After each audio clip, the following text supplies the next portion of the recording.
My name is Kuziva Muganiwa, and I'm a commodity markets analyst at Vunani Private Clients.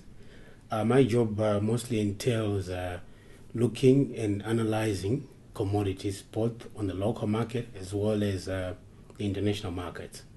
The commodities that I look at include gold, silver, platinum, Brent crude, your base metals such as copper, platinum as well, and aluminium. And I believe that commodities are really the future of any serious investment manager.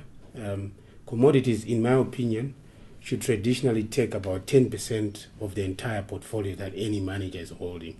The reason being that commodities themselves are not necessarily affected by the same kind of range of factors that otherwise affect other asset classes such as your risky assets, your equities, and other investments. Commodities by their nature can either be soft commodities or hard commodities. Your soft commodities would be like your grains, your wheat, your sunflower, your maize, your corn, and so on. Whilst your hard commodities would traditionally be your gold, your platinum, your silver, and so on. And in my own opinion, I think that with all this turmoil that is currently prevailing on the world's financial markets, we've seen a lot of downturns in areas such as equities. I mean, if you look at the Dow, the S&P 500, and the Nasdaq, they've all experienced like heavy downpours in terms of levels. And that has really been on the back of the general economic slowdown that is experienced not only in the States and Europe, but indeed even in big economies such as China.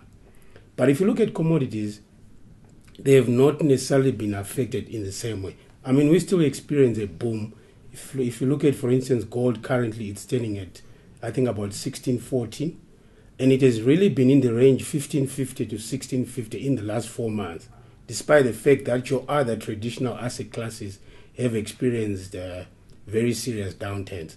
So I believe, apart from the fact that they are good investments, but if you look at the future of the world where commodities really, in terms of consumption, are going to be the mainstay, if you look at the United States, there's so much talk about increase in alternative energy, such as in areas like ethanol.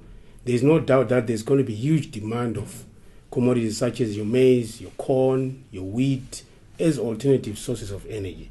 So it is really my thinking that any serious asset manager should always look at commodities, not only as an investment, but even on a consumptive sort of analysis. The future boom in commodities is quite frank, and it is going to happen. By way of instruments, you'd probably want to know which sort of instruments can one go into when they want to invest in commodities. There are, I think most recently, quantum futures have been introduced by RMB and have been listed on the JSE.